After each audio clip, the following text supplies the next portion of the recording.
गुरुवर्यांना नमस्कार करून आपण आजच्या कार्यक्रमाला सुरुवात करूया. गुरुर्ब्रह्मा गुरुर्विष्णू गुरुर्देवो महेश्वरः गुरु साक्षात परब्रह्म तस्मै श्री गुरवे नमः. गुरुवे हम लोग रामचरितमानस ग्रंथ को अपना एक जीवन का ग्रंथ मानते हुए उसमें जो भी तत्व ज्ञान दिया हुआ है उसको अपने जीवन में उतारने की हम लोग कोशिश करते हैं. इसीलिए भगवान शंकर और भगवान पार्वती देवी इनको नमन करते हुए उनकी स्तुति करते हुए हम इस कार्यक्रम की शुरुआत करेंगे.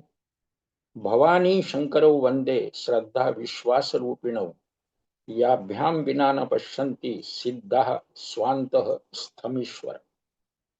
इसका मतलब होता है श्रद्धा और विश्वास के स्वरूप श्री पार्वती जी और श्री शंकर जी की मैं वंदना करता हूं, जिनके बिना सिद्ध जन अपने अंतःकरण में स्थित ईश्वर को नहीं देख सकते.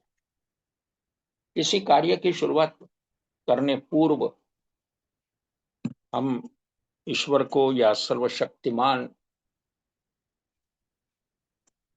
को नमस्कार करते हुए उसकी हम लोग शुरुआत करते हैं. हम थोड़ी एक 5 मिनट के लिए रिवीजन करेंगे. रिवीजन के बाद में हम लोग 5 मिनट का ध्यान लेंगे और फिर अपने विषय को प्रारंभ करेंगे. विषय को प्रारंभ करने पूर्व मैं थोड़ी सी ये जो अभी गर्मी का सीजन है, लू लगना, सनस्ट्रोक होना, ये जो शिकायतें उसके ऊपर एक 5 मिनट का मार्गदर्शन मैं दे दूंगा और फिर जो हमारी जो बाराक्षार पद्धति है उसको लेके हम लोग आगे बढ़ेंगे. मैंने जैसे पूर्व में कहा था कि रामचरितमानस में एक साधना पद्धति दी हुई है, तप सेवा सुमिरन. तप का संबंध खाना या न खाने से है, सेवा का संबंध देने से है और सुमिरन का संबंध भगवान से नाता जोड़ने से. ये मैं इसलिए बार बार रिपीट करना चाहता हूं ताकि मेरा कहना एक आपके जीवन का अंग बने.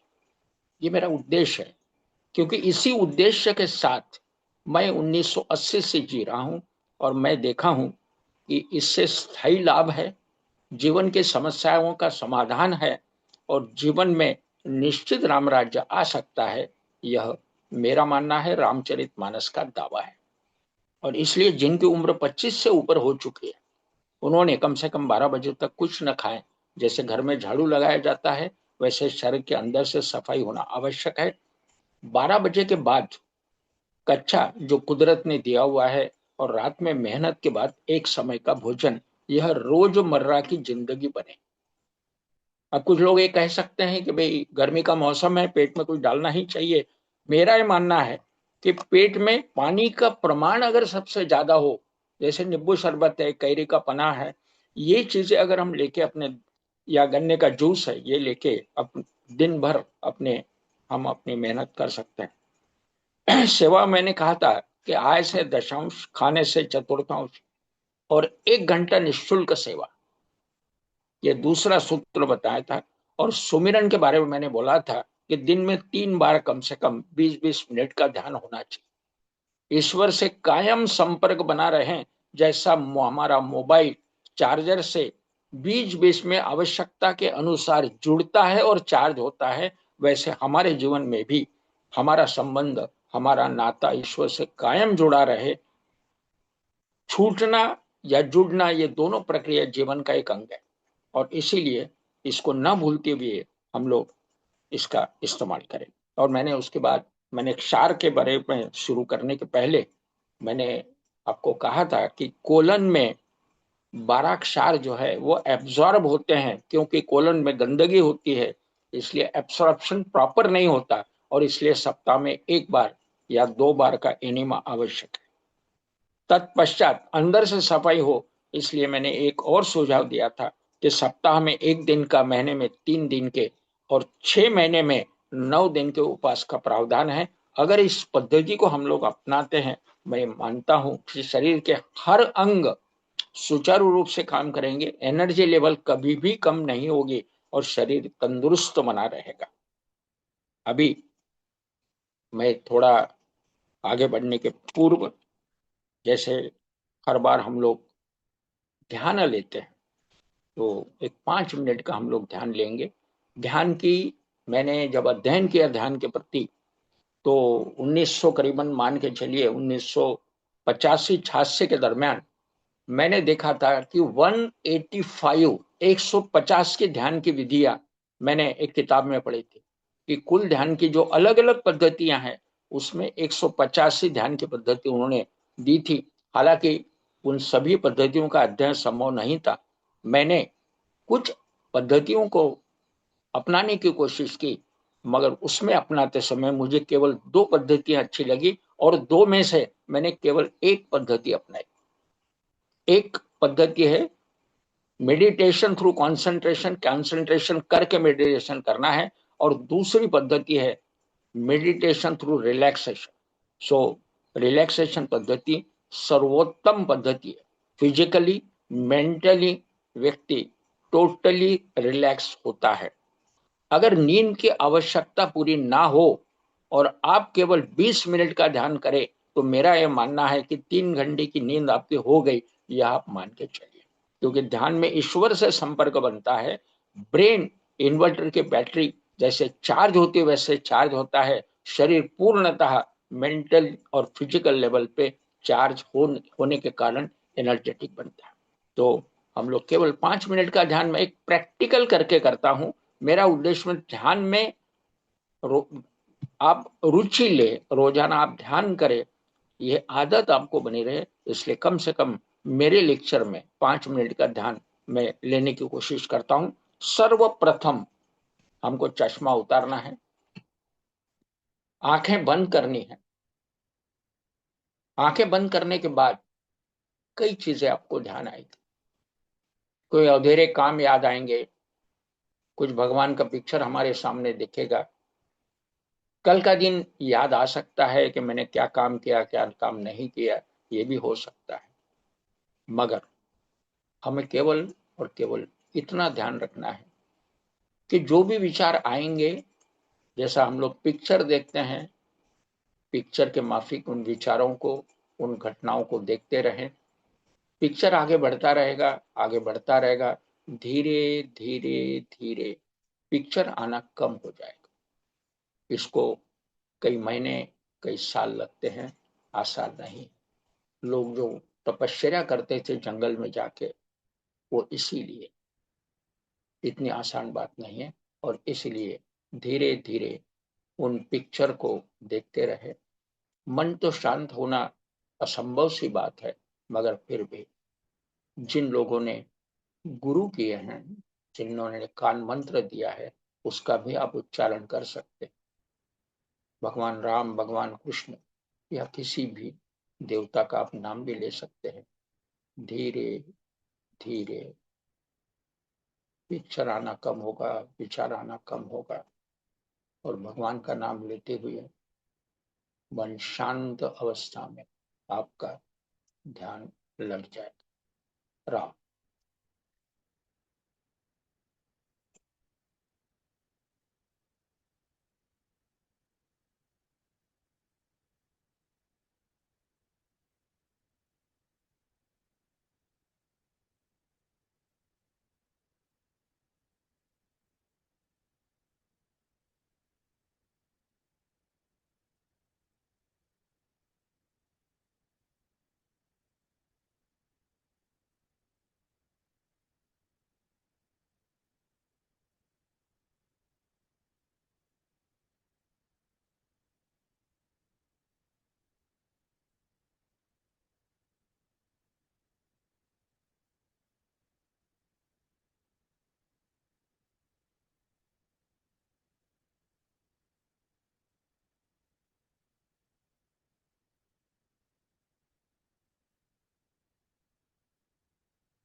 श्री राम।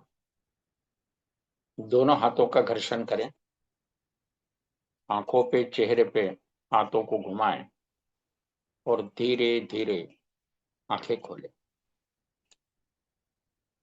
अभी हम लोग अपने विषय को प्रारंभ करते हैं। तत्पूर्व आज के सीजन में ये जो ऋतु है अपना, ग्रीष्म ऋतु, गर्मी, इस बार टेम्परेचर बहुत ज्यादा है। इसमें हर घर में हर व्यक्ति अपने जीवन में कुछ प्रिकॉशंस लेते हैं, जानते हैं हर व्यक्ति। कानों को रुमाल बांधना, साथ में प्याज रखना, कहरी का पन्हा लेना वगैरह वगैरह। साथ ही साथ मैं दो बातें आपके सामने रखूंगा। मैं आप सभी लोगों से गुजारिश है कि डायरी और पेन आप अपने साथ में रखिएगा। जब भी मेरा लेक्चर होता है मैं कोशिश करूंगा कि धीरे धीरे मैं आपको बताऊं।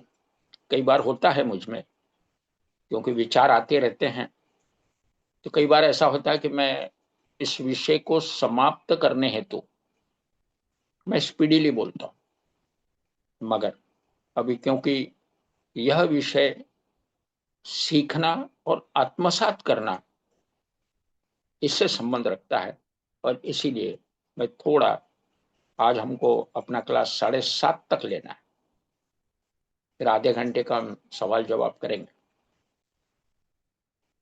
तो जो भी आप प्रिकॉशंस गर्मी के मौसम में लेते हो, तो इसमें कई बार होता है कि प्रिकॉशन लेने के बावजूद भी लू लग जाती है। अब लू लक्षण लगने के लक्षण कौन से? माथे में दर्द होना, बुखार का चढ़ना, कई केसेस में जी मचलना और उल्टी होना, ये दोनों भी बातें होती है। पेशाब में जलन होना, ये भी उसमें संभावना है। तो इसमें सबसे बढ़िया काम यह है कि जब भी लू लगे, बाथरूम में जाके बढ़िया आप नहा लीजिए। प्लेन वाटर नहीं, ठंडे पानी में थोड़ा आधा नींबू निचोड़िए। नींबू, नींबू में ठंडक होती है। दूसरी बात, नींबू में स्किन के ऊपर के जो ऑयली लेयर है उसको हटाने की गुंजाइश होती है। जैसे बर्तन में चिकनाहट होती है, तो वैसे हम लोग नींबू से साफ करते हैं, वैसे ही पानी में नींबू डाल के और रगड़ के नहाइएगा, टॉप टू बॉटम, तलवे तक, हाथों के तलवे, पैरों के तलवे, माथा और पूरा शरीर।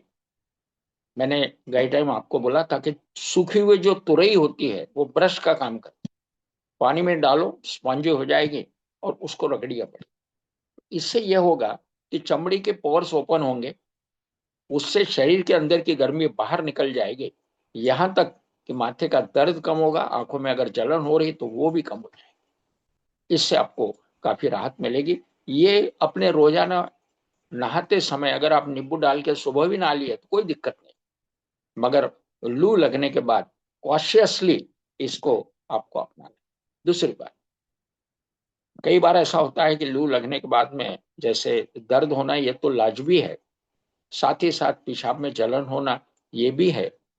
तो ऐसे समय क्या करना, आपको एक हैंड टॉवेल ठंडे पानी से, चाहे बर्फ का पानी, मटके का पानी, चाहे जो हो, उसको निचोड़ के वो ठंडा कपड़ा बड़ी आंच के ऊपर रखिए, जैसे नाभि और नीचे का पेट, इसके ऊपर रख के एक 20 मिनट आप लेटे रहिए। 20 मिनट में आप कर सकते हो क्या, कपड़ा गर्म हो जाए, पानी में डुबोए, उसको फिर निचोड़े, ठंडा करके पेट के ऊपर रखे, जिससे लू लगने के कारण जो पेशाब में जलन होती है या पेशाब रुक जाती है या रुक रुक के आती है, ये सभी इसमें आपको राहत मिलेगी। कहने का मतलब लू का इफेक्ट इससे निकल जाएगा। उसके पश्चात फिर आप पैच कर लगाना या जो भी कुछ। अभी कई बार ऐसे होता है कि मैं भी जब सर्विस में था, तो कई बार ऐसा होता था कि मैं जर्नी में हूं, चाहे मैं ट्रेन में हूं, चाहे मैं कहीं ऑफिस में कहीं विजिट पे हूं, तो कई बार ऐसा एहसास होता था। तो मैं तुरंत जो है, अभी ट्रेन में अगर सफर कर रहा हूं तो तुरंत एक हैंड टॉवल लेके बाथरूम में जाना, और देखा कि भाई नल का पानी गर्म है, कोई फर्क नहीं पड़ता, डोंट वरी, कोई फर्क नहीं पड़ता। उससे पानी, कपड़ा निचोड़ के और बड़ी आंच के ऊपर रख दो, पैंट अपना चढ़ा लो, कपड़े पहन लो और बाहर निकल जाओ। वो कपड़ा जो है वो ठंडक देता है और लू लगने का जो परिणाम है वो निकल जाता है। ये हमेशा आपको याद रखना है। तो ये दो तीन बातें मुझे आप लोगों को से शेयर करनी थी और इसलिए मैंने आपसे वह समझ लिया। और उसके आगे एक मैं दवाई, जो होम्योपैथिक दवा है, अक्सर होम्योपैथिक प्रैक्टिशनर्स या कई लोग अलग अलग प्रकार की दवाइयाँ इस्तेमाल करते हैं, मगर जो मेरे गुरु ने मुझे सिखाया वह मैं आपके साथ शेयर करूंगा। एक होम्योपैथिक दवाई का नाम है ब्रायोनिया। तो उसका स्पेलिंग मैं आपको बताना चाहूंगा, BRYO, BRYONIA। दोबारा बताता हूं, BRYONIA, ब्रायोनिया। उसकी पावर रहेगी 30। और मार्केट में ये होम्योपैथिक शॉप में आपको मिल जाती है। एक 25 ग्राम की गोली बना के आप ले आइए, लिक्विड लेने की जरूरत नहीं, वेस्ट होता है। और जब भी लू लगे या अगर आपको धूप में बाहर निकलना है और ऐसा लगता है कि भाई कहीं लू ना लगे, तो प्रिवेंशन करके इसकी एक खुराक लेके निकल सकते हैं। साथ में बोतल अगर रखी और कहीं बाहर लू लग जाए, एहसास भी थोड़ा हो, तो फटाक से इसकी एक खुराक, 8-10 गोली की खुराक ले लीजिए। तुरंत और तुरंत आपको रिजल्ट मिले।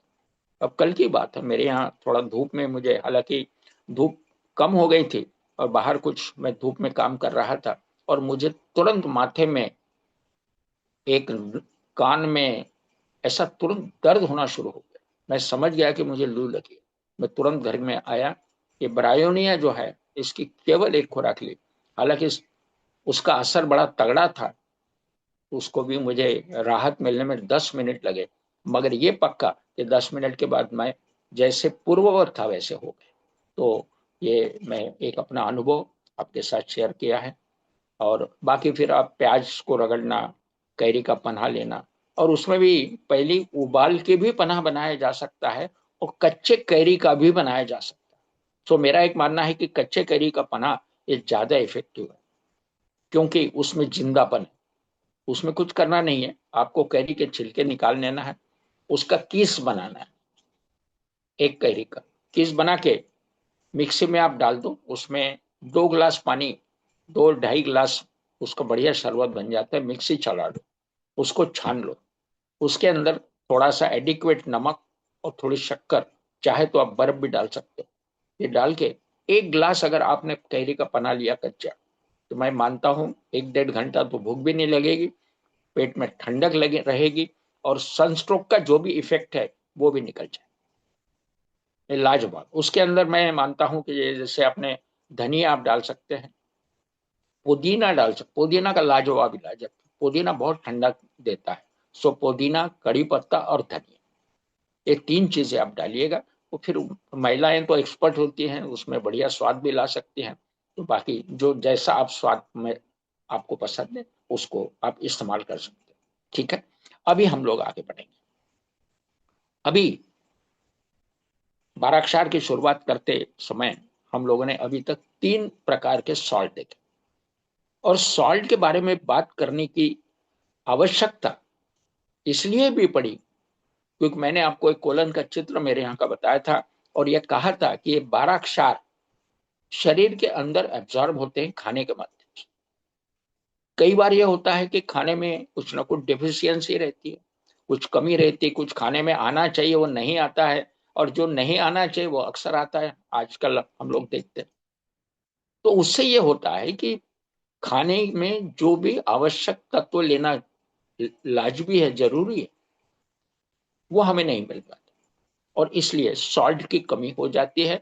और ये सॉल्ट, क्योंकि 12 अक्षार, 12 ही दवाइयां हैं, ये मार्केट में अवेलेबल है, और ये हम लोग अगर ओरली लेते हैं तो निश्चित वही फायदा होगा जो खाने में से खींचने से होगा। हालांकि खींचना ये नेचुरल प्रोसेस है, और ऊपर से सॉल्ट लेना ये आर्टिफिशियल प्रोसेस है। मगर मेरा जो अनुभव है, ये थोड़े प्रमाण में फर्क निश्चित होता है, क्योंकि आंत जब खींचती है तो खून में तुरंत पहुंच जाता है, और जब जीभ के ऊपर कोई चीज रखी जाती है तो पहले डाइजेशन प्रोसेस के माध्यम से फिर एब्सॉर्प्शन होता है और बाद में खून में एब्सॉर्ब होता है। तो ठीक है, डिफरेंस तो है, मगर हम कमियां दूर कर सकते हैं, ये इंपॉर्टेंट। अभी हमने जो 3 सॉल्ट लिखे थे, उसमें पहला सॉल्ट था कल्केरिया फ्लोर, कल्केरिया फ्लोरिडा भी उसको बोला जाता। हमने समकक्ष, क्योंकि मैंने कहा था कि हड्डी में जो कैल्शियम पाया जाता है ये कल्केरिया फ्लोर में उपलब्ध है। जो कल्केरिया फ्लोर हड्डी के ऊपर के परत, दांतों के ऊपर के एनामल, इसके इसके अंदर कल्केरिया फ्लोराइड पाया जाता है। और इसलिए एक क्षार की कमी अगर हो तो हम कल्केरिया फ्लोर इस्तेमाल करते हैं। समकक्ष कैल्शियम की दूसरी एक सॉल्ट है दूसरा, जिसको कल्केरिया फॉस हम लोग बोलते हैं, फॉस्फेट। मैंने कुल आपको 5 फॉस्फेट गिनवाए थे, जिसमें का एक फॉस्फेट हमने लास्ट टाइम लिया था। और तीसरा हमने सॉल्ट लिया था फेरम फॉस। ये फेरम का मतलब आयरन होता है, आयरन का फॉस्फेट। तो ये हमने सॉल्ट दिया था। इसके गुण भी मैंने आपको बताए थे कि कल्केरिया फॉस में कैल्शियम का प्रमाण ज्यादा है, जिसके मैंने उपयोगिता भी आपको बताई थी कि माताओं को अगर कल्केरिया फॉस थोड़ी हाइयर पावर 200 पावर के दरमियान अगर दिया जाता है, और छोटे बच्चे, दूध पीते बच्चे अगर घर में हैं, तो माताओं के दूध का प्रमाण बढ़ जाता है और दूध के माध्यम से बच्चों को कैल्शियम मिलता है। बहुत लाजवाब। मैंने एक नाभि का उदाहरण भी आपको दिया था, एक लाजवाब अनुभव है। और यह अनुभव आपको कहीं भी किताब में पढ़ने को नहीं मिलेगा, क्योंकि ये मेरा व्यक्तिगत अनुभव है, जो कि मेरे गुरु का भी नहीं था, उन्होंने भी आखिर स्वीकार किया। खैर, अभी 3 सॉल्ट हमारे हो गए। आज हम लोग एक चौथा सॉल्ट लेंगे, जिसको काली मूर बोला जाता है, काली मूर। उसके बाद में ये तीनों सॉल्ट का एक कॉम्बिनेशन, बॉडी में कहीं भी अगर इंफेक्शन होता है, कहीं भी, टॉप टू बॉटम, तो ये 3 प्रकार के सॉल्ट का इस्तेमाल होता है। पहला सॉल्ट फेरम फॉस, और आज मैं जो बताऊंगा काली मूर, इस सेकंड सॉल्ट। और थर्ड सॉल्ट जो है वो कलकेरिया फॉस है। अगर ये 3 सॉल्ट का कॉम्बिनेशन अगर हम अपने घर में रखते हैं, तो मेरा ये मानना है कि इन्फेक्शन की जो भी कंडीशंस है, मोर देन 50% आप इन 3 दवाइयों के माध्यम से कवर कर सकते। इमीडिएट आपको इमरजेंसी नहीं आएगी, आप इसको कंट्रोल कर सकते हैं। और मैंने एक लिस्ट बनाई है, करीबन 15 प्रकार के इन्फेक्शन मैं आपके साथ शेयर करूंगा, जिसमें ये फेरम फॉस, काली मूर और कल्केरिया फॉस का इस्तेमाल होता है। अभी हम लोग आगे बढ़ते हुए काली मूर के बारे में थोड़ी जानकारी हासिल करेंगे। बहुत ही बढ़िया, लाजवाब ऐसा ये सॉल्ट। मेरा ये मानना है कि अगर 12 सॉल्ट अगर घर में हमारे रहें, तो आपकी जिंदगी निकल जाए, पक्का। अच्छा, सॉल्ट है, खाने में से नहीं खींचे जाते तो ओरली कवर कर लेते, वरना खाने में से तो खींचे जाने वाले। और दूसरी खास बात, अगर ओरली हमने फेरम फॉस लिया, तो एक खास उसमें और एक जिक्र मैं करूंगा, आप थोड़ा याद रखिएगा कि फेरम फॉस हमारे कोलन या हमारे सिस्टम को इस कदर एक्चुएट करता है ताकि खाने में से फेरम फॉस खींचा जाए। ये दूसरा फायदा, यानी ओरल लेने में 2 फायदे हैं, खिंचाव बढ़ेगा और पूर्तता भी होगी, कमी पूरी हो जाएगी, और बॉडी में जो एफिशिएंसी डाउन अगर हो गई हो खिंचाव की, वो बढ़ जाएगी। डबल फायदा। एनीवे, अभी हम लोग थोड़ा आगे बढ़ते हैं, थोड़ा मैं धीरे ही जाऊंगा। जिन लोगों को नोट करना है नोट कर सकते हैं। और सबसे आखिरी में मैं हर सॉल्ट के गुणधर्म, और उसके बाद में उसके जो भी कॉम्बिनेशन, परमिटेशन कॉम्बिनेशन जो होते हैं, उसकी मैं एक लिस्ट बनाऊंगा, और फिर वो मैं व्हाट्सएप पे डाल दूंगा आप लोगों की जानकारी। एक मान के चलिए, गीता और रामचरितमानस तो हम अपने ग्रंथ घर पे रखते ही हैं। ये डॉक्टर शुशलर जो हो चुके हैं, डॉक्टर हैनीमन जो हो चुके हैं, ये भी महर्षि से कम नहीं, साइंटिस्ट थे, वैज्ञानिक थे, इन्वेंशन करने वाले लोग थे। रिसर्च तो बात अलग है। आपको दो लफ्ज मालूम होंगे, रिसर्च और इन्वेंशन। रिसर्च, दोबारा जिसको सिलेक्ट किया जाता है, सर्च किया जाता है, ढूंढा जाता है, उसको रिसर्च बोलते हैं। और इन्वेंशन, जो पहली बार ढूंढा जाता है, उसको इन्वेंशन बोलते हैं। तो ये सब महर्षि लोग थे, कमी इसमें कुछ नहीं।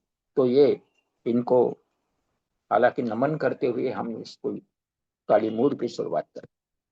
कालीमूर का होता है पोटेशियम क्लोराइड बोलते हैं।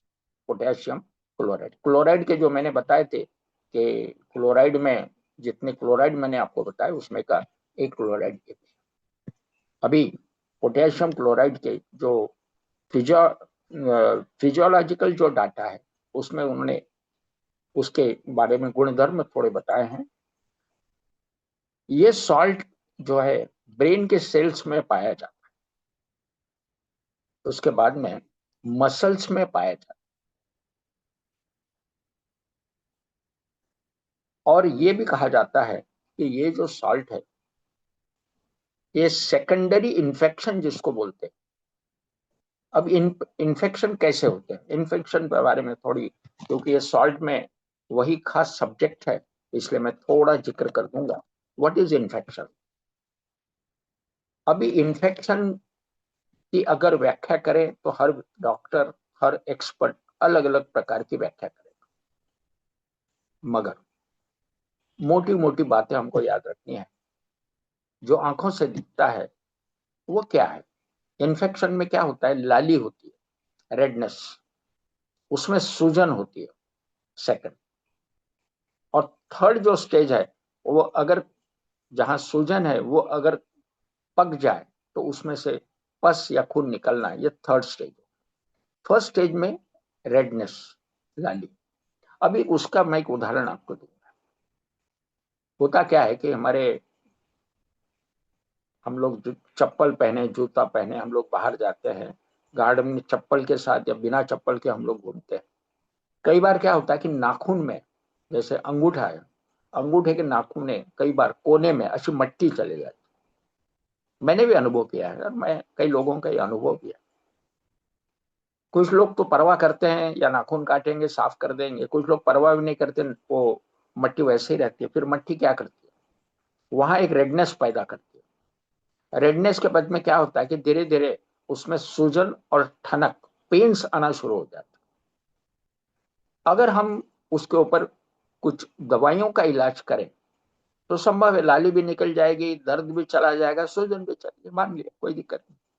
मगर मेन बात क्या है, रोग कौन सा है? मट्टी नाखून के नीचे चली जाना, ये उसमें मेन प्रॉब्लम। तो क्यों ना हम उस मट्टी को ही हटा दें, न रहेगा बांस न बजेगी बांसुरी। तो मट्टी को हटाना कहने का मतलब विकार को दूर करना है, बात बड़ी सिंपल। अब ये जो इन्फेक्शन है, रेडनेस है, रेडनेस के ऊपर हमने जो नंबर 2 के ऊपर, नंबर 3 पे जो सॉल्ट देखा था, फेरम पॉज, ये रेडनेस कवर करता है। उसके बाद में सेकेंडरी स्टेज ऑफ इन्फेक्शन, कहने का मतलब सूजन आ गई। इसमें ये कालीमूर जो अभी हम लोग पोटेशियम क्लोराइड जो ले रहे हैं, ये सेकेंडरी स्टेज का इन्फेक्शन को कवर कर, सूजन आना, और सूजन आने के कारण दर्द होना। हालांकि दर्द के ऊपर आगे जाके हम और एक सॉल्ट सीखने वाले। थर्ड जो इन्फेक्शन है, कहने का मतलब वो पक जाना, उसमें से खून या पानी निकलना, इसके लिए थर्ड स्टेज ऑफ इन्फेक्शन के लिए एक और दवा है, यानी सॉल्ट है। वो मैं अगली बार लूंगा, क्योंकि एक साथ सब संभव नहीं है। तो आज हमने प्राइमरी सीख लिया फेरमपास, सेकेंडरी हम लोग कालीमूर आ गए। और जब हम ये फेरमपास, कालीमूर, और जो पहला हमने कैल्शियम के कलकेरिया फास, तीनों का अगर कॉम्बिनेशन किया तो कम से कम मेरे पास जो मैंने अभी यादी बनाई है, करीबन 15 प्रकार के इन्फेक्शन की, उसके ऊपर लाजवाब सिद्ध होता है। वो सबसे आखिरी में मैं दूंगा, ठीक है? अभी हम लोग थोड़ा आगे बढ़े। इसकी जनरल एक्शन क्या है, कालीमूर की जनरल एक्शन क्या है, ये भी थोड़ा जानना चाहिए। जैसा मैंने कहा आपको कि it is a second stage of inflammation. Infection की दूसरी स्टेज में इस्तेमाल करने वाला ये सॉल्ट। उसके बाद में इसके इसमें इन्होंने दिया है कि डिफ्टेरिया, गटासर्प, उसके बाद में डिसेंट्री, क्रूप, क्रूपस, निमोनिया वगैरह वगैरह इसमें इस्तेमाल होता है। हालांकि मैंने शुरू से कहा है कि ये मैं आपको ज्ञान दे रहा हूँ, सूचनाएं दे रहा हूँ, इंफॉर्मेशन दे रहा हूँ, मगर इसका मतलब ये नहीं है कि आप डॉक्टर हो गए। आप याद रखिएगा कि ये इंफॉर्मेशन है। ये इंफॉर्मेशन मैं जहां से पाया हूं, वे किताबें या कुछ एक्सपर्ट से आप सलाह मशवरत करें, ज्ञान प्राप्त करें, अनुभव ले, विदाउट कंसल्टेशन कोई भी स्टेप लेना उचित बात नहीं। फेलियर के चांसेस हो, हमें फेलियर नहीं चाहिए। क्यों failure? One must conquer on everything, ये मेरा मानना है, फेलियर नहीं। उसके बाद में हम लोग आगे देखा है कि फाइब्रस एक्सुडेशन, फाइब्रस यानी गठाने बनना। कई बार होता है ना, जैसे यूट्रस में गठान बनती है, टॉन्सिल्स बढ़ जाते हैं, या गठाने कई जगह आ जाती है। मैंने एक शुरू में उदाहरण भी आपको दिया था कि एक व्यक्ति के माथे पे गठान आई थी और मैंने कल्किरिया फ्लोर थोड़ा हाइयर पावर के देखे और उस गठान अपने आप डिसअपियर हो, कल्किरिया फ्लोर के बाद। उसके बाद में ये काली मूर जो है वो डाइजेशन के लिए भी लाजवाब से। कुछ लोगों को जैसे जॉन्डिस होता है, पीलिया, पीलिया में भी एक काली मूर बहुत ही लाजवाब काम करता है, डाइजेशन को एनहांस करता है। और इसका लक्षण क्या है? जिनका डाइजेशन पुअर है उनके जीभ के ऊपर एक सफेद या पीलापन, खासकर सफेद एक लेयर फॉर्मेशन होता है। ये लेयर फॉर्मेशन जो है ये बताता है कि अब उनका हाजमा बिगड़ चुका है। तो ये भी काली मूर का एक लक्षण है। उसके बाद इसमें और एक बात दी है उन्होंने कि कई बार ऐसा होता है कि कोई वैक्सीनेशन के कारण शरीर के ऊपर रिएक्शंस आते हैं। वैक्सीनेशन का कारण या कोई गोलियों की रिएक्शन होती है तो स्किन के ऊपर रेडनेस, उसमें अंगार होना, खुजली आना, जलन, जो भी कुछ है, ये जो भी रिएक्शंस होती है उसके ऊपर भी काली मूर बहुत अच्छा काम करता है। उसके बाद में सूजन, कई जगह सूजन आती है और सूजन अगर बढ़ती जाए तो उसकी गांठें बनती। तो ये प्राइमरी स्टेज में या सेकेंडरी स्टेज में अगर सूजन को कम करना है तो ये काली मूर लाजवाब काम करती है। उसके बाद में इसमें एक खास उन्होंने एक नोट डाली है, kali mur is one of the most useful and positive of all our remedies in the hands of the art. और इस जो भी प्रैक्टिशनर्स है उनके हाथ में ये बहुत ही बढ़िया सॉल्ट है kali mur, cheaply suited to the second or later stage or of catarrhal stages.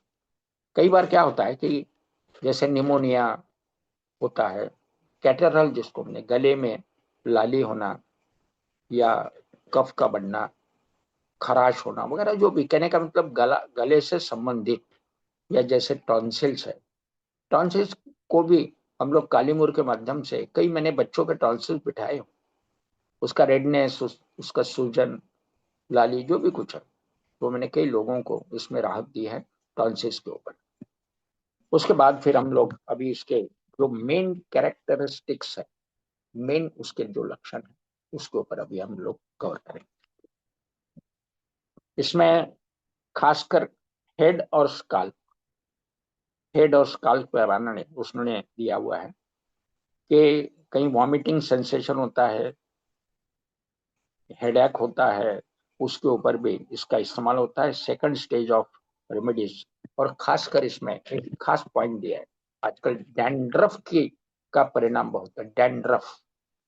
तो डैंड्रफ में होता क्या है, कई बार ऐसा होता है कि जो भूसी बनती है उसके नीचे एक रेडनेस या गीलापन रहता है।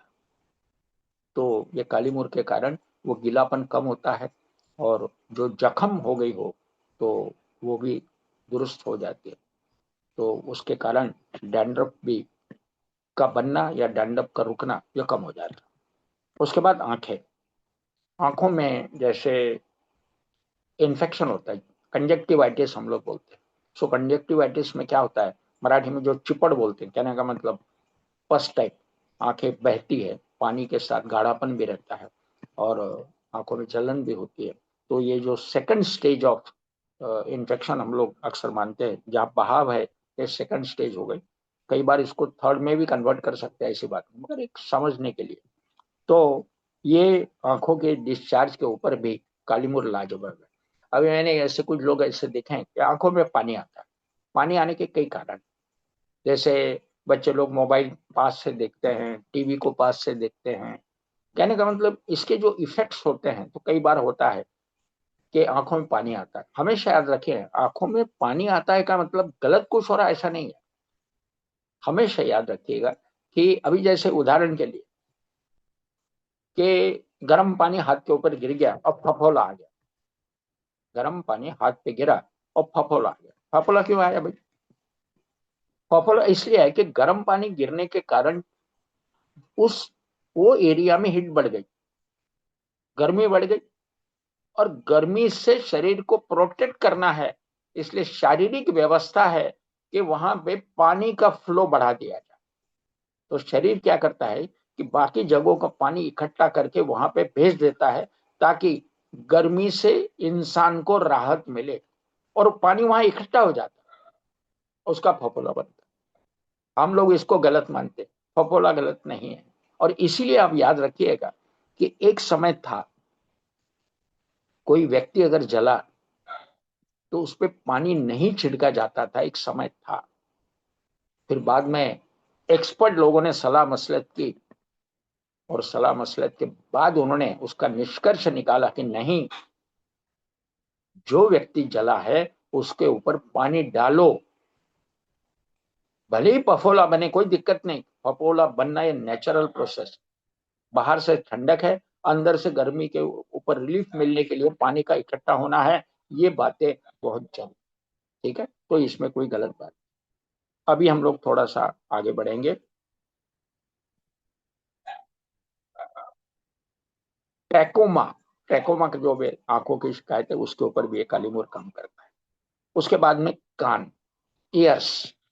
ईयर्स के बारे में कई बार ऐसा होता है कि कानों में कहीं सूजन आ जाती, कानों में कई बार मार लगता है और सूजन आ जाती है, लाली आ जाती है। कहने का मतलब कुछ प्रमाण में प्रिलिमिनरी इन्फेक्शन होता है इसके ऊपर, और उसके कारण, सूजन आने के कारण कानों से कम सुनाई देता। देखिए, कारण इंपॉर्टेंट है। ये कान से कम सुनाई देता इसलिए दवा है ऐसा नहीं है, या सॉल्ट है ऐसा नहीं है। कारण हमको ढूंढना इंपॉर्टेंट है। तो जहां कान में कंजेशन है, सूजन है, रेडनेस है, तो वहां के ऊपर, और उसके कारण कम सुनाई देता है, तो काली मूर उसके ऊपर बढ़िया काम। उसके बाद में कई बार ऐसा है, कुछ लोगों का क्या होता है कि सर्दी के कारण अंदर में रेडनेस आता है नाक के अंदर, और रेडनेस आता है, कई बार सूजन आ जाती है, वो सूजन हार्ड हो जाती है, फिर डॉक्टर बोलते हैं हड्डी बढ़ गई वगैरह वगैरह। तो प्रिलिमिनरी जो भी सूजन है, उसको कम करने के लिए कालीमूर लाजवाब काम कर सकता है। मगर साथ में जो फेरम फॉस मैंने बोला है, वो भी इस्तेमाल आपको करना है, ठीक है। कई बार बच्चों में ये होता है कि भाई रात में नाक बंद हो जाता है, सांस लेना तकलीफ होता है, तो कई बार हम लोग बोलते हैं कि भाई ये फेरम फॉस, कालीमूर और कलकेरिया फॉस, तीनों सॉल्ट दे दो, ताकि सांस लेने में कोई शिकायत ना हो। उसके बाद कानों में आवाज आना वगैरह, ऐसे भी कुछ इसके ऊपर असर किया, ठीक है। उसके बाद में गर्मी के दिनों में लू लगने के कारण कुछ लोगों को नाक से खून बहता है, नोज ब्लीडिंग जिसको हम लोग बोलते हैं, उसके ऊपर ये कालीमूर बहुत अच्छा काम करता है। और गर्मी के मौसम में अगर नाक से खून निकलता है, तो बर्फ के या ठंडे पानी की पट्टी नाक के ऊपर रखें, थोड़ा सा गर्दन को ऊपर, कहने का मतलब लोड वगैरह पीठ के नीचे या गर्दन के नीचे लेके थोड़ा सा हाइट उसको बढ़ा दे, और ठंडे पानी के नाक के ऊपर पट्टी करे, खून निकलना बंद हो जाएगा। खून निकलना ये कोई गलत बात नहीं है। जब जहां पे जिस एरिया में शरीर के गर्मी ज्यादा होती है, तो खून की जो नलिकाएं हैं, जिसको कैपिलरीज बोलते, छोटी नली का, वो कोई एक नली उसमें बर्स्ट हो जाती है और बर्स्ट होने के कारण खून निकलती है। कोई गलत बात नहीं है इसमें, कोई ज्यादा सीरियस भी नहीं, कुछ लोग बड़े सीरियस लेते हैं, कोई सीरियस नहीं। ठंडे पानी की पट्टी रखो और माथा थोड़ा ऊपर रख के आप सो जाओ, ठीक। उसके बाद माउथ, जैसे मुंह में छाले आना वगैरह, हालांकि छाले आने के ऊपर कुछ अलग चीजें भी हैं, और छाले आने के ऊपर एक सबसे बढ़िया जो इलाज है वो हमेशा आप नोट करके रखिए। हाथ में थोड़ा कोकोनट ऑयल लीजिए, खोपरा तेल, उसमें चिमटी एक हल्दी डाल दिए, एक चिमटी, और पेस्ट बना के जहां भी मुंह में छाले हैं मस्त रगड़ो उसको, और 10 मिनट के लिए मुंह बंद रखो, लार आएगी। उसके बाद में गुनगुने पानी में नमक डाल के गरारे कर लो, 3 दिन में छाले बैठ जाए। मेरे यहाँ आपको एक अनुभव के लिए बताऊंगा, ये याद आया। एक जवान लड़का मेरे यहाँ आया था, बहुत पुरानी बात है, 5-7 साल हो गए उसको। मेरे शायद पास ही में के बगल के कॉलोनी में रहता था। मेरे यहाँ किस लिए आया, किसी ने बोला कि भाई गाड़गे साहब के यहाँ जाओ और मुंह में जो छाले आते हैं उसका इलाज हो जाएगा।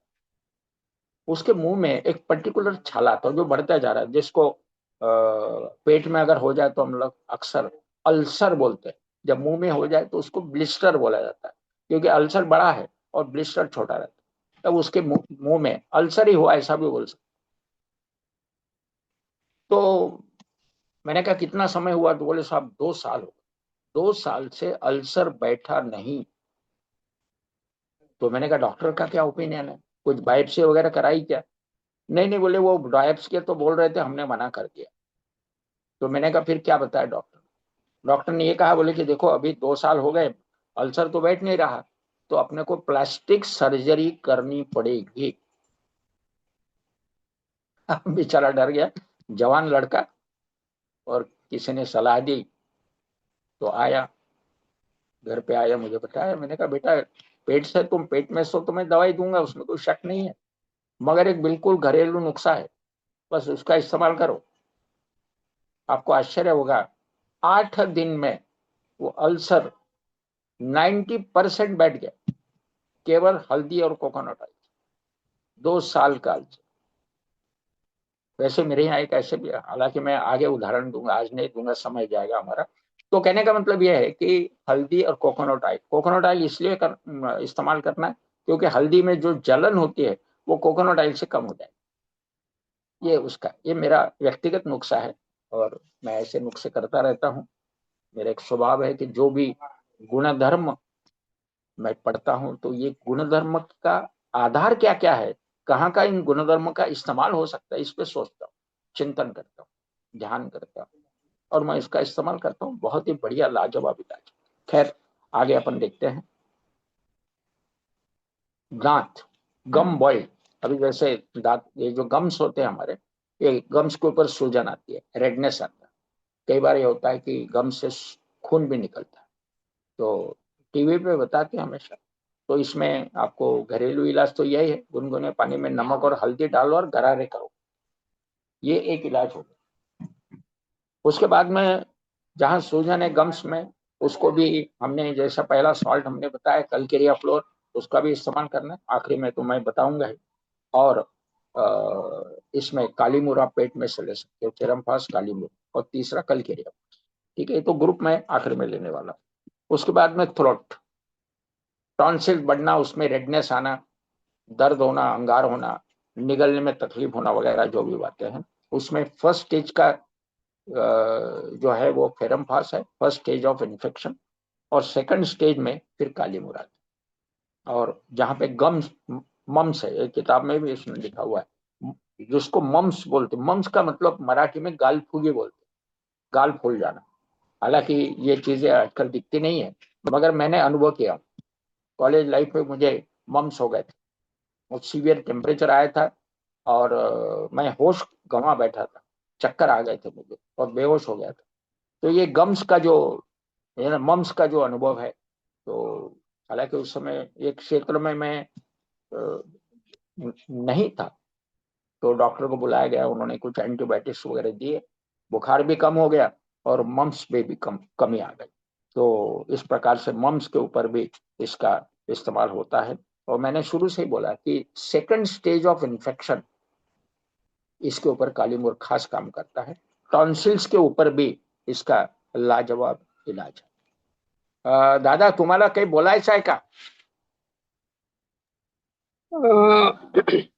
कंटिन्यू होऊ द्या ना तुमचा. बरं, मी 7:30 कंप्लीट करतो. ठीक. सर अभी हम लोग आगे बढ़ते हैं. इसमें गैस्ट्रिक सिम्टम्स, डिस्पेप्सिया, इंडाइजेशन, यानी कई बार ऐसा होता है कि इंडाइजेशन होता है, पेट में कहीं दर्द होता है.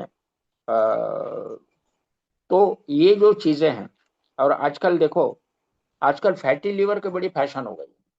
फैटी लीवर और फैटी यूट्रस. अब जहां भी फैटी यूट्रस हो गया निकाल डालो. अब लीवर तो निकाल नहीं सकते, इसलिए उसको साबुत रखना पड़ता है, उसके ऊपर ट्रीटमेंट की जाती है. तो ये फैटीनेस जो है, ये एक्चुअली फैटी लीवर का मतलब होता है अंदर में फैट का जमावड़ा होना, लेयर फॉर्मेशन होना, उसको फैटी लीवर बोला जाए. फैटी यूट्रस में भी वैसा है, वेस्ट मटेरियल जो यूट्रस से नहीं निकला उसका लेयर फॉर्मेशन हो गया, उसको हम लोग फैटी यूट्रस बोल देते हैं. थिकनेस बढ़ जाता है उसका. तो उसमें थिकनेस बढ़ने के कारण फ्लेक्सिबिलिटी कम हो जाती है, टेंडरनेस बढ़ जाता है. इनका मतलब जैसे पेट में अगर हो गया तो पेट में फुगारा आना, इस प्रकार से उसमें लक्षण आते हैं. तो इसके लिए भी ये काली मूर खास काम करता है. उसके बाद में पेट में दर्द होना. पेट में दर्द होने के कई कारण हैं. कई कारण से पेट में दर्द होता है. जैसे फॉर एग्जांपल गैसेस फॉर्मेशन होने के कारण, जैसे फुगा फूल जाता है वैसे पेट भी फूल जाता है. और तनाव आने के कारण भी पेट में दर्द होता है. कई बार ऐसा होता है कि किसी को अल्सर अगर हो गया तो जहां पे अल्सर है वहां पे पेट में दर्द होगा, और उसका सराउंडिंग जो एरिया है वो भी दर्द को एक्सटेंड करेगा. कहने का मतलब ये जो है, ये दर्द के कारण है. और हमेशा याद रखिए कि ट्रीटमेंट वहीं हो जहां कारण मालूम. वरना बिना कारण ट्रीटमेंट होना उचित नहीं. हमको पहले कारण ढूंढना है. हम कोई भी, इवन आप किसी एक्सपर्ट के पास भी जाते हो तो डॉक्टर भी कोशिश करता है कारण ढूंढने की. और इसी के कारण डॉक्टर लोग ब्लड टेस्ट करेंगे, सोनोग्राफी करेंगे, एक्सरे करेंगे, कारण ढूंढने की कोशिश करते हैं. एलोपैथिक में रिसर्च वर्क बहुत अच्छा है, बहुत बढ़िया. वो कारण को ढूंढने की कोशिश करते हैं और उसके ऊपर ट्रीटमेंट करते हैं. हालांकि हम लोग जो है इमेजिनरी, कहने का मतलब पेशेंट को समझकर ही कारण ढूंढने की कोशिश करते हैं. पेशेंट के मुंह से निकालते हैं कि भाई काय झालं होतं, काय खाल्लं होतं, खाने में कोई गड़बड़ी हुई क्या, अनशन खाए वगैरह वगैरह. तो कारण हम भी ढूंढते हैं, मगर विदाउट मशीनरी. कई बार होता है कि मुझे भी जरूरत पड़ती है तो मैं टेस्ट करवाता हूँ. जैसे कोई शुगर है, हार्ट की बीमारियां हैं, कोलेस्ट्रॉल बढ़ा होगा, हो सकता है, संभावना लगती है, ऐसे समय भी मैं टेस्ट कराता हूँ. खैर कोई बुरी बात नहीं है, कराना चाहिए. उसके बाद में बिटर टेस्ट. कई बार होता है जीभ के ऊपर कड़वाहट आ जाती है बुखार के कारण, कारण भी वो हो सकता है. तो ये भी काली मूर्ज उसको कवर करता है. उसके बाद में एब्डोमिन और स्टूल. ये जॉन्डिस के ऊपर भी मैंने शुरू में बोला था कि जॉन्डिस में जो पीलापन रहता है और डाइजेशन प्रॉपर नहीं होता है, इसके ऊपर ये काली मूर बहुत अच्छा काम करती है. कहने का मतलब जो अलग अलग ट्रीटमेंट्स हैं उसमें ये काली मूर एक घटक है, ये याद रखिएगा. उसके बाद में हाँ, ज्वर, बुखार जिसको, अब हालांकि मैं इन्फेक्शन में कवर करने वाला हूं, मगर क्योंकि ये पॉइंट आया है इसलिए मैं बताना चाहूंगा कि बुखार, बुखार में काली मूर ये सेकेंडरी स्टेज इन्फेक्शन मानते हुए बुखार में इसका इस्तेमाल होता है. बुखार इससे कम होता है. और जहां तक इन्होंने ये भी लिखा हुआ है कि जहां पे टाइफाइड में भी इसका इस्तेमाल होता है, हालांकि विथ कंसल्टेशन, कहने का मतलब एक्सपर्ट्स कंसल्टेशन के बाद इस्तेमाल करें, क्योंकि सिंगल ड्रग काम नहीं करता. मैंने जैसे आपको बोला कि 12 क्षार में दुनिया के सभी रोग कवर होते हैं. अब दुनिया के सभी रोग कवर होते हैं, इसका मतलब एक क्षार में कई रोगों का इलाज होता है. तो कई लोगों का इलाज होता है, मगर साथ ही साथ एक ही सॉल्ट में सभी सॉल्ट कवर नहीं होते, सभी लक्षण कवर नहीं होते, इसलिए बाकी सॉल्ट का भी सपोर्ट लेना पड़ता है. इसलिए एक्सपर्ट्स ओपिनियन ये सबसे इंपॉर्टेंट. उसके बाद में टाइफाइड और टाइफस, टाइफस नाम की भी एक बीमारी है, बुखार. हालांकि आजकल पता नहीं, मैं कई डॉक्टर्स के मुंह से आज कई सालों में सुना नहीं टाइफस के बारे में। टाइफाइड के बारे में सुनता हूँ मगर टाइफस के बारे में नहीं सुनता हूँ। हालांकि टाइफस भी एक प्रकार का बुखार है। उसके बाद में बच्चों में वॉर्म्स होते हैं, जंत जिसको मराठी बोलते हैं, तो वॉर्म्स के ऊपर भी काली मूर एक काम करता है। उसके बाद में कॉन्स्टिपेशन, मलावरोध, मलावरोध भी में भी ये एक सहायक है, अकेला घटक नहीं होता है, इसलिए बाकी चीजें। उसके बाद में लूज मोशन लगना, डायरिया होना, इसके लिए जैसे फेरमफास, कालीमूर और कलकरियाफास, तीनों का एक कॉम्बिनेशन डायरिया, डिसेंट्री, इसको भी कवर करता है। ठीक है। हेमोराइड्स जैसे पाइल्स में का ब्लीडिंग होना, सूजन आना, इसके ऊपर भी ब्लीडिंग को रोकने के लिए। और हालांकि कालीमूर में एक गुण है कि शरीर में जहां भी ब्लीडिंग होता हो, कभी कभी अंदर में होता है, सोनोग्राफी में डिटेक्ट होता है, तो कहीं भी ब्लीडिंग हो, कालीमूर एक लाजवाब सॉल्ट, याद रखिएगा। मगर साथ ही साथ पहले फेरमपास और बाद में काली, ये दो बातें याद रखें। उसके बाद में यूरिनरी इन्फेक्शन, यूरिनरी जो प्रॉब्लम्स है, acute cases of inflammation of bladder, bladder में अगर इन्फेक्शन हो गया तो ये कालीमूर बहुत ही सहायक है उसके लिए। सेकंड स्टेज ऑफ इन्फेक्शन ये कवर करता है। सिस्टाइटिस, कहीं सिस्ट हो गई है, सिस्ट को कम करने के लिए भी यह काम करता है।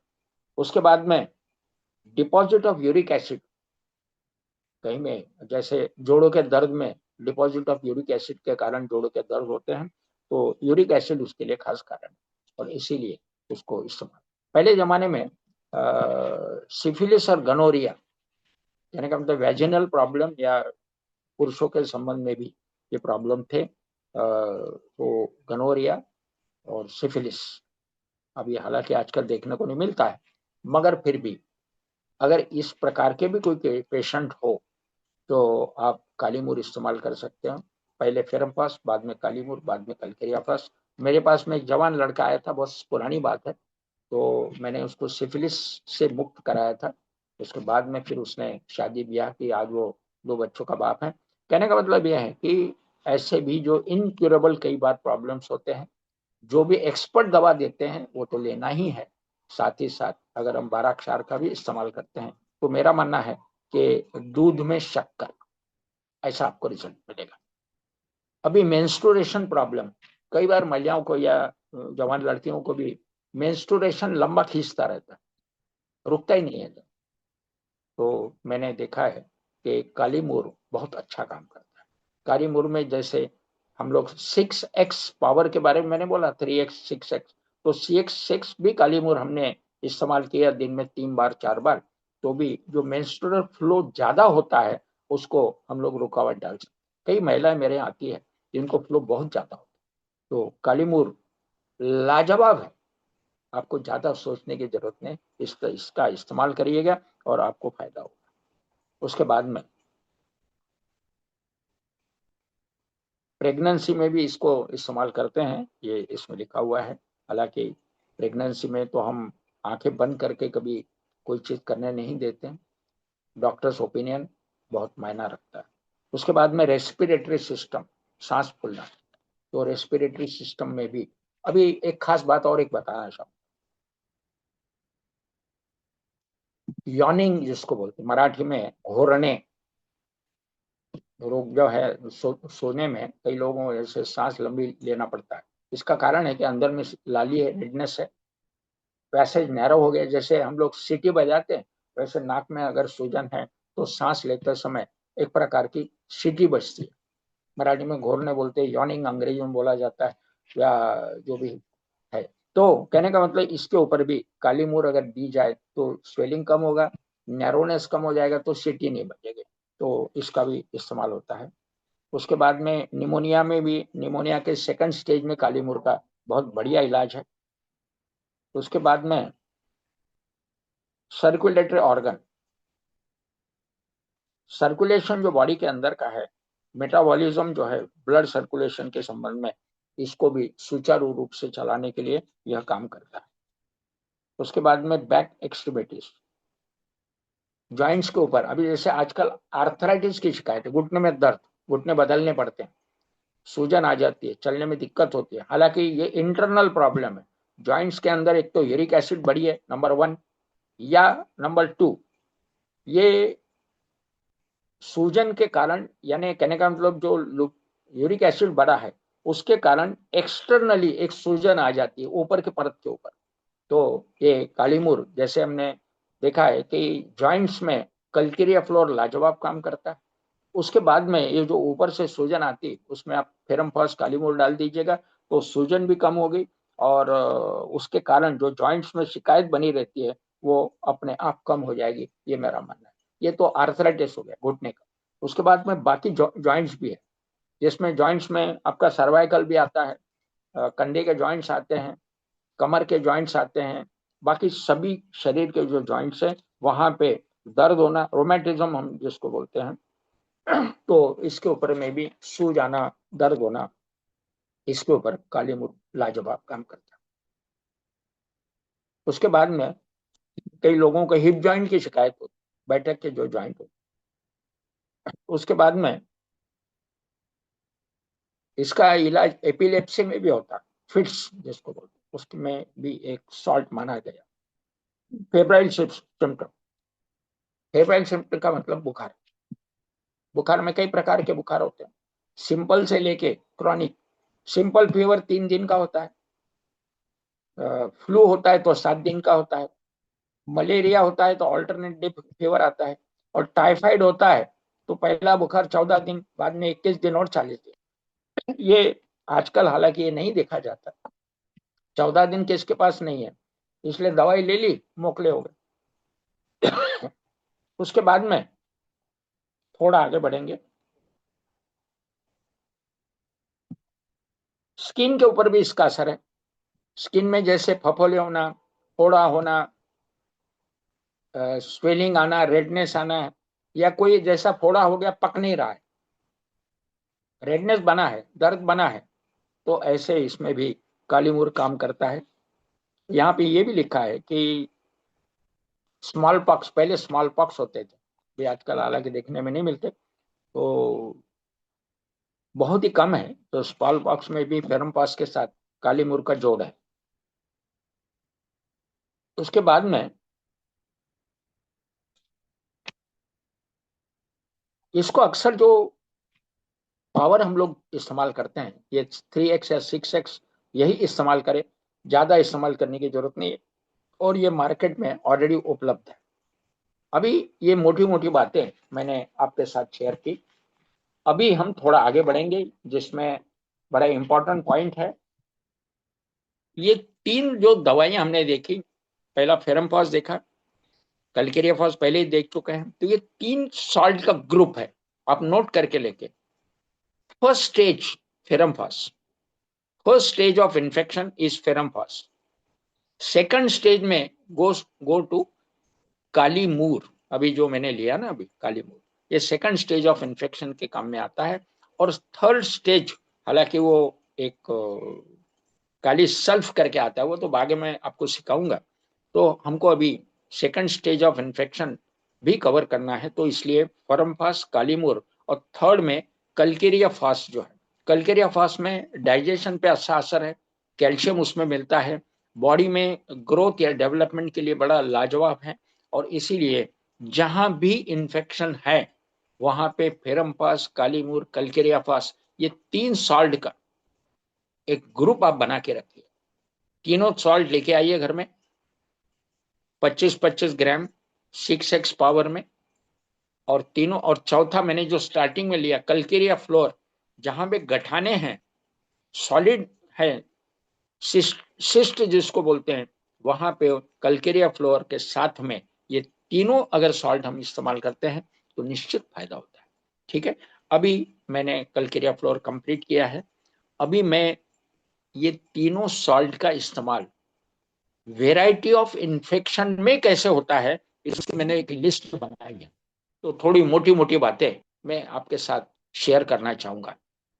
नंबर 1, आंखों में जलन, आंखें आना, लाली जिसको बोलते हैं, आंखों से पानी आना, सो फेरमफास, कालीमूर, कल्केरियाफास, तीनों सॉल्ट 5-5 मिनट के गैप से अगर आप दे दिए तो आंखों में जो कंजक्टिवाइटिस जो बोलते हैं, एक समय था कि आंखों की शिकायतें बहुत शहर में बढ़ चुकी थी।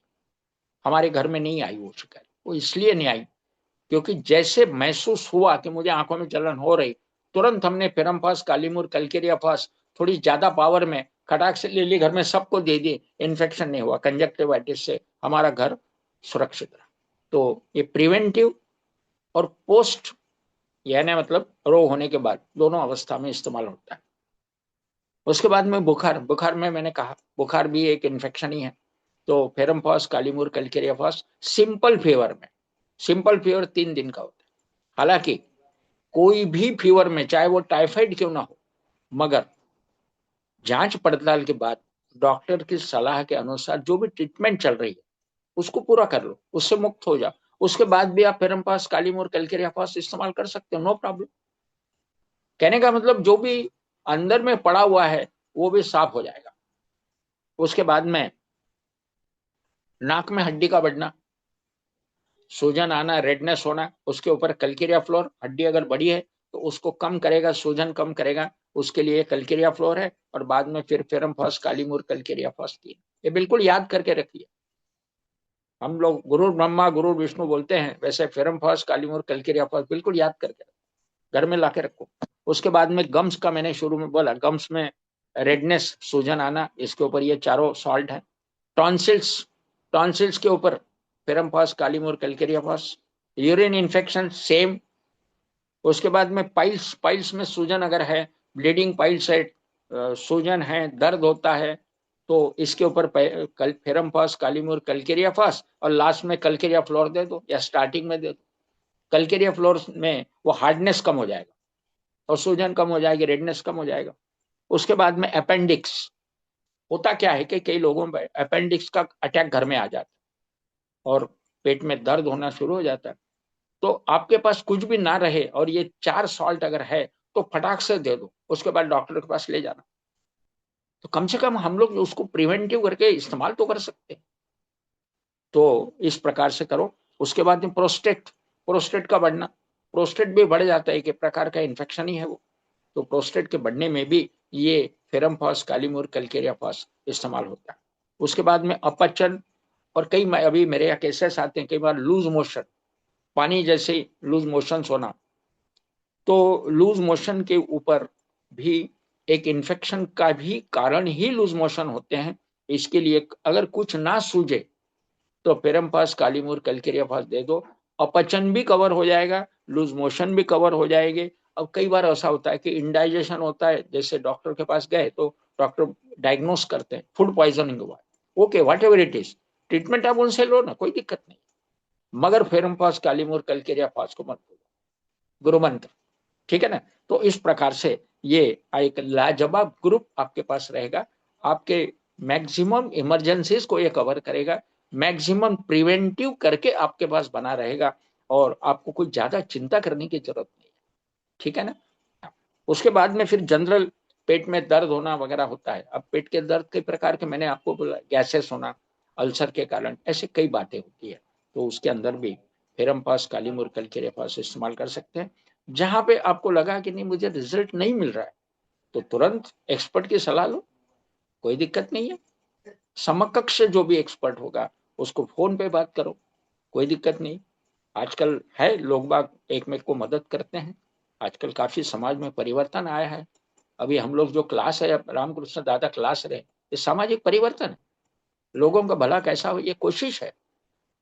तो इसका हमको फायदा होना है। मैं कई लोगों को बोलता हूँ, मुझे, मैं 24 घंटे अलर्ट हूँ। आधी रात में भी आपको शिकायत आई तो भी आप मेरी सलाह ले सकते हो। और मैंने शायद आपको एक उदाहरण भी दिया था कि थाने में एक महिला रहती थी और कोरोना के समय उसके एक साइड कैसे सुन्न हो गई थी। मैंने शायद उदाहरण दिया, तो दोबारा रिपीट नहीं करूंगा, कभी और मौका लगे तो बोलूंगा। घरेलू इलाज से केवल 15 मिनट में वो महिला अच्छी हो गई। उसके बाद में संधिवात, हाँ एक खास बात रह गई, जवान लड़कों में मुरुम आते हैं, मुरुम जानते हो ना, चेहरे के ऊपर। कलकेरिया फ्लोर जो है, क्योंकि मुरुम का क्या मतलब गांठे, कलकेरिया फ्लोर उसके लिए लाजवाब सिद्ध हुआ। मेरे भी रिश्तेदारों में कुछ ऐसी लड़कियां जिनकी भी शादी की हुई है और मगर मुरुम है चेहरे के ऊपर, तो शादी के लिए वो आगे जाने को डरती थी। तो मैंने ये कल्कियर फ्लोर के माध्यम से ये पूरे मुरुम जो है साफ कर दिए थे। तो बड़ा अच्छा है, हालांकि थोड़ी उसकी पावर ज्यादा इस्तेमाल करनी पड़ती। अक्सर हम लोग 230 या 200 इस्तेमाल करते हैं। खैर जो भी अवेलेबल है, क्योंकि गुण तो है उसमें, तो आप इस्तेमाल कर सकते। उसके बाद संधिवात, आर्थराइटिस और बाकी जो जॉइंट्स है उसमें जो भी शिकायत होती, सर्वाइकल सर्वाइकल में जो जॉइंट में जो गैप हो जाती है, उसके उस पे कल्केरिया फ्लोर लाजवाब काम, लाजवाब। ठीक है। उसके बाद में गर्दन में दर्द होना, कहीं सूजन आना, ये प्रकार में भी कल्केरिया फ्लोर, फेरम फास कालीमूर, ये जो चीजें हैं हम इस्तेमाल करके इसके बढ़िया हम लोग रिजल्ट पाते हैं। अभी कल की बात है, हमारे एक उदाहरण मैं आपको दूंगा, एक लाजवाब उदाहरण है, और शायद ईश्वर ही उसका मददगार है। मैं तो एक बहुत एक सामान्य व्यक्ति हूँ। मेरे यहाँ एक सीसीटीवी लगाने के लिए एक व्यक्ति आया था, विलास मानेकर उसका नाम है, अकोला का रहने वाला। तो वो काला चश्मा पहन के मेरे यहाँ आया। तो मैंने पूछा, भाई काला चश्मा क्यों पहने हो? तो बोले साहब, ये चश्मा निकाल के उसने बताया, आंखें ऐसे मिच मिच कर रही थी उसकी, आंखों में लाली थी। मैंने कहा क्या हुआ? बोले साहब, हम लोग जो सीसीटीवी लगाते हैं ना, वो केबल लगाते हैं, केबल में बारीक तार होती है, एक दिन गलती से मेरी आंख में का तार चली गई। ये कितनी सीरियस बात है। वो साहब अच्छा हुआ कि मेरे रेटिना में डैमेज नहीं हुआ, आंखों में चली गई, सुराग हो गया। आई स्पेशलिस्ट के बाद गया, आई स्पेशलिस्ट ने कुछ आई ड्रॉप्स वगैरह दिए, और उसके बाद में काफी राहत मिली। मगर डॉक्टर ने कहा कि कुछ दिनों के लिए तुमको काला चश्मा पहनना पड़ेगा। अब बेचारे का सीसीटीवी का वर्क, धूप में काम करने का, और काला चश्मा लगा के बड़ी दिक्कत होती। मैंने कहा चिंता मत कर, तू अच्छा हो जाएगा। और मैंने क्या दिया, फेरम फर्स्ट कालीमुर कलकेरिया फर्स्ट चंद दिनों के लिए देता रहा। हालांकि जो मैंने लू लगने के लिए जो ब्रायोनिया आपको बोला है शुरू में, तो ये फेरम फर्स्ट कालीमुर कलकेरिया फर्स्ट की ट्रीटमेंट होने के बाद वो जख्म भी काफी कवर हो गई। चश्मा इस्तेमाल करने का काम कम पड़ना शुरू हुआ। उसके बाद मैंने उसको ब्रायोनिया दिया, और बाद में काला चश्मा छूट गया उसका। और आज उसकी आंखें बहुत अच्छी है। मेरे एक आवाज पे वह व्यक्ति मेरे यहाँ आ जाता है। कहीं भी कैमरा खराब हो जाए तो तुरंत उसके साले को भेजेगा और अटेंड करेगा, और मटेरियल कॉस्ट केवल मेरे से लेगा, मेहनत आना नहीं लेता है। ये सामाजिक लेन देन है। आप किसी का भला करो, आपका भगवान भला करने की व्यवस्था कर देता है किसी के माध्यम से। भगवान स्वयं तो नहीं आएगा, मगर किसी को भेज के वो आपको मदद करता है। ये लेन देन न्यूटन्स लॉ ऑफ मोशन के तहत होता है, ये याद रखिएगा। कर भला, हो भला। और उसके बाद में अभी हमारे ब्रिजमोहन बांगर जी का कल लेक्चर था, मैं सुन रहा था। तो उन्होंने एक अपना अनुभव बताया, वो गिर गए थे, उनको लग गया था। हालांकि उन्होंने ट्रीटमेंट लेने के बाद में दर्द तो खत्म हो गया, मगर सूजन बाकी थी। मुझे एकदम याद आया, हालांकि बीच में इंटरफेयर करना उचित नहीं होता है, गलत बात होती है, इसलिए मैं कुछ बोला नहीं। मगर ऐसे समय अगर सूजन है, सो कल्केरिया फ्लोर, सेरम फास और काली मूर, अगर ये 4 सॉल्ट का इस्तेमाल हो तो सूजन निश्चित दूर हो जाए। तो ये मैंने अनुभव आप लोगों के साथ शेयर किए,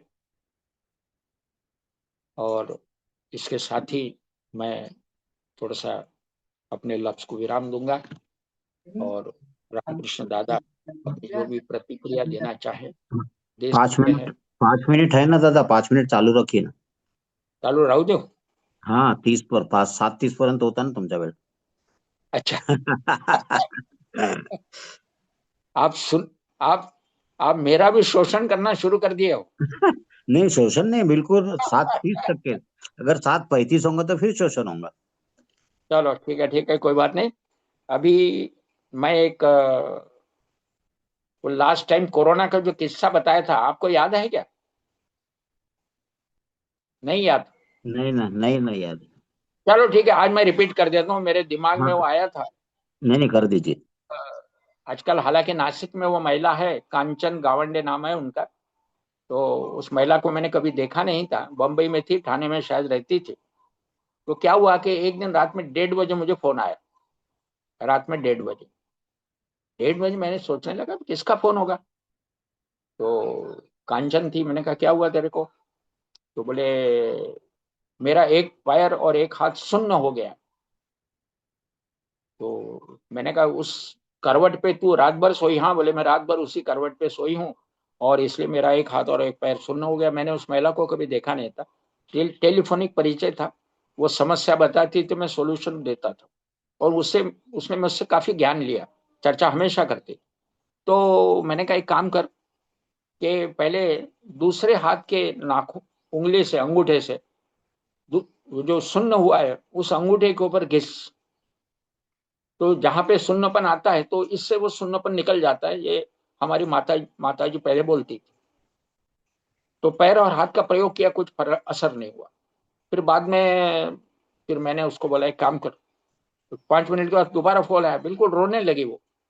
मैंने कहा एक काम कर, एक हाथ, वो जो एक हाथ और पैर है उसको पटक बिस्तर के ऊपर जोर से।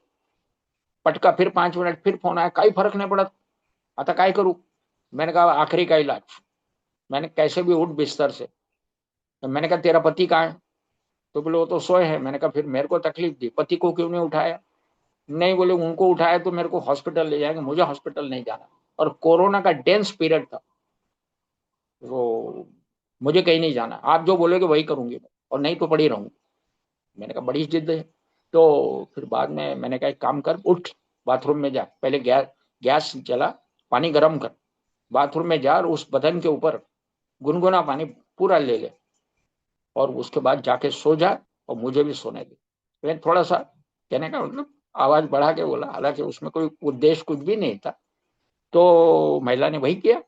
वो गई, पानी गर्म किया, बाथरूम में गई और बदन के ऊपर पानी ले लिया, और जाके सो गई।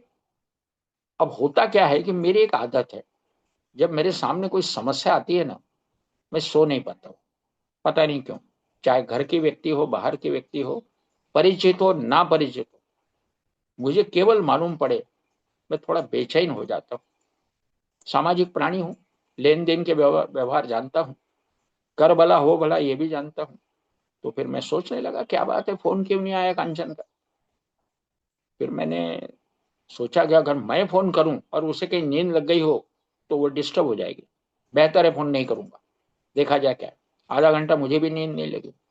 जब नींद नहीं आती तो मैं ध्यान लगा देता हूँ, ईश्वर से नाता जोड़ देता हूँ कि भगवान, चार्जिंग काफी डिस्चार्ज हो गया हूँ, थोड़ा चार्ज कर दे। तो ध्यान में बैठ जाता हूँ। ध्यान में बैठा, आधे घंटे के बाद बड़े मुश्किल से नींद, और जल्दी सुबह जल्दी उठ जाता हूँ, 6 बजे के आसपास उठ गया तो घड़ी की तरफ देखा, 6 बज चुके, उसका फोन नहीं आया, क्या बात है। 7 बजे, 8 बजे, 9 बजे, पेशेंस कितना रखना। जिसने मेरी नींद खराब की, उसके उसके फोन की मैं राहत देख रहा था कि क्या हुआ। 9 बजे मैंने फोन किया। मैंने कहा नींद हो गई कि नहीं? बोले आपके फोन नहीं उठाया मुझे। अरे मैंने कहा मेरे को रात में नींद नहीं आई, तूने फोन क्यों नहीं किया? नाही काका, तुम्ही जे मला सांगितलं, बस त्यांनी इतका फायदा झाला, मी जाऊन जे झोपले तो झोप लागली ना, आता तुमचा फोन नहीं उठवलं। मैंने कहा भगवान भला करे। कहने का मतलब यह है कि कुछ भी हो, एक मेरे लिए एक उदाहरण है, एक अनुभव है। हालांकि अभ्यास है उस संबंध में, उसके कोई बार नहीं है कि भाई कहीं पढ़ा और मैं आपको बता दिया, ऐसा नहीं होता है। अध्ययन करता हूँ, चिंतन करता हूँ, मनन करता हूँ, और अनुभव के बाद ही बात करता हूँ, बिना अनुभव के कभी बात नहीं करता। किताब में लिखा लेखक का अनुभव है, मैंने लिखा मेरा अनुभव है। मेरा अनुभव आपका अनुभव नहीं हो सकता। अगर मेरा अनुभव आपका अनुभव है तो ये तो यूनिवर्सल ट्रुथ हो गया, त्रिकालाबादी सत्य। त्रिकालाबादी सत्य तभी रहेगा जब यूनिफॉर्मली सबको लागू होता है, तब तक नहीं। तो इसलिए ये एक अनुभव आपके साथ मैंने शेयर किया। भगवान सबका भला करे। सर्वे सुखनः सन्तु, सर्वे सन्तु निरामया। सबका भला हो, सभी स्वस्थ रहें, सभी सुखी रहें, संपन्न रहे, इसी कामना के साथ मैं अपने लक्ष्य को विराम देता हूँ। रामकृष्ण दादा बोला।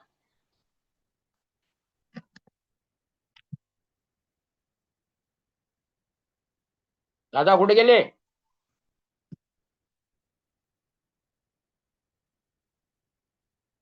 रवींद्र होते दादा, कुठे गेले आता माहित नाही. चला ठीक आहे, प्रश्न विचारायचं विचारू शकता. आहे आहे का दादा?